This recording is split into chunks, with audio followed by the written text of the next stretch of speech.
Obviously this video has spoilers, so you have been warned. So what happened after Thanos snapped his fingers? We see the Infinity Gauntlet was left somewhat damaged. Thanos was able to quickly teleport himself away and retain the gauntlet, but what exactly happened? In order to try find an answer to this, I'm going to explain the Infinity Gauntlet storyline from the 1991 comic to get some clues as to what actually happened. In 1991's Infinity Gauntlet miniseries, Thanos already started with all 6 Infinity Stones in the gauntlet, and his opening act was actually to destroy half of all life. This of course brought all the heroes and other entities in the Marvel Universe to fight Thanos. They lost a lot. Spider-Man lost Mary Jane, we lost Hawkeye, Wong, Black Panther. Here's a look at everyone who dies. And look at this, Nick Fury looks like the half.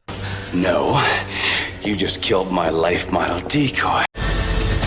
Thanos' motivation in the comics was different. In the movies, we know that he was driven to destroy half of all life because of his experience on his home planet of Titan. Titan was destroyed because of overpopulation, and he swore that he would never let that happen again, ever, ensuring that the rest of the universe didn't follow that fate, and that they had the resources necessary to survive and prosper. However, in the comics, his motivation is that he is in love with the embodiment of death, the mistress of death. She believes there is an imbalance in the universe because there are more souls living than there are dead. So Thanos decides to destroy half of life to impress his love, as of course one does. Remember, in the MCU, Thor's older sister Hela is in fact the goddess of death, and it'll be interesting to see if she plays some kind of part in all of this. So anyway, back to explaining the comic. Thanos has just wiped out half of all life in the universe. And that includes everybody. It includes the Skrulls, the Kree, pretty much every hero and other entities try and take Thanos down, including the X-Men, Wolverine, Drax and Hulk get a few good swings, as well as the Celestials and Eternity. After Thanos defeats them all, he takes some kind of an astral form, leaving his body limp and vulnerable. In this vulnerable state, Nebula then takes her chance and takes the Infinity Gauntlet off his hand, putting it on her own. Her mangled body is then instantaneously restored to health. However, all of the heroes, including Doctor Strange and Adam Warlock and everybody, they feel that this is in fact a worse scenario than Thanos wielding the gauntlet, even though he's just destroyed half of life. Adam Warlock even enlists the help of Thanos. He goes to Thanos for help,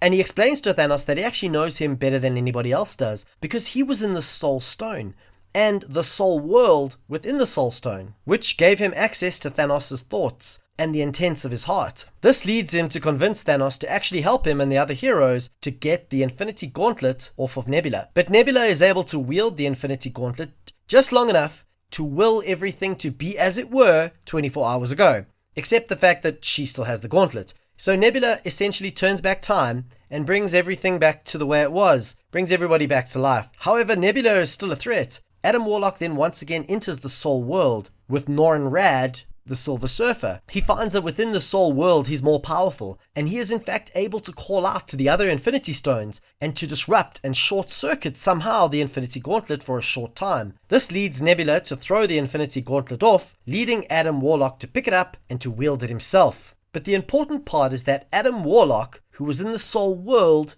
was able to disrupt the other Infinity Stones, which led to the person wielding the gauntlet having to take it off. Will we see Thanos be defeated in a similar way next year, in that someone may be able to disrupt the Infinity Gauntlet from within the Soul World pocket dimension, which is in the Soul Stone, similar to the way Adam Warlock was able to call out to the other 5 stones using the power of the Soul Stone and from within the Soul World? I believe that Gamora and those who were destroyed in the snap were actually transported there to the Soul World. And was the damage that was caused to the gauntlet after the snap caused by such a disruption from the Soul World? After all, besides Gamora, we don't know exactly who was there already at that time when it happened. And finally, in the comic, with Thanos defeated, Adam Warlock and Gamora drop him off on an isolated world to be a farmer. Should have aimed for the head, people. Should have aimed for the head. And I think that we may see Adam Warlock make an appearance in Infinity War Part 2. He is very much tied to the Infinity Stones in the comics, much in the way that Thanos is. They're inseparable, and he has played a major role in all the stories involving the Infinity Stones and the Gauntlet way back to the 1970s. So I don't think that it'll be Nebula that wields the Infinity Gauntlet in Part 2 next year, but it certainly could be. I think it's more likely it could be someone else that wields the Infinity Gauntlet, and they simply go and turn back time and make things the way that they were, much as Nebula did in the comics. However, most Marvel fans will probably view this as a complete cop-out on the part of Marvel, and I think it's something they want to avoid, so I think there's going to be a lot more to it. In fact, I think those who died from other causes besides the snap, in other words Heimdall and Loki and Vision, will probably stay dead and won't return. However, Heimdall and Loki may have gone to Valhalla, or Hell, and Vision's an android, so he could probably be repaired. So do you think Nebula will play an important role in bringing down Thanos in part 2 next year? And will Adam Warlock show up? And is he possibly already in the Soul World within the Soul Stone? Let's discuss in the comments below. Please like this video if you did in fact like it, and subscribe to the channel and enable notifications so that you get lots more Infinity War and Marvel content. Thanks a lot for watching. Cheers for now.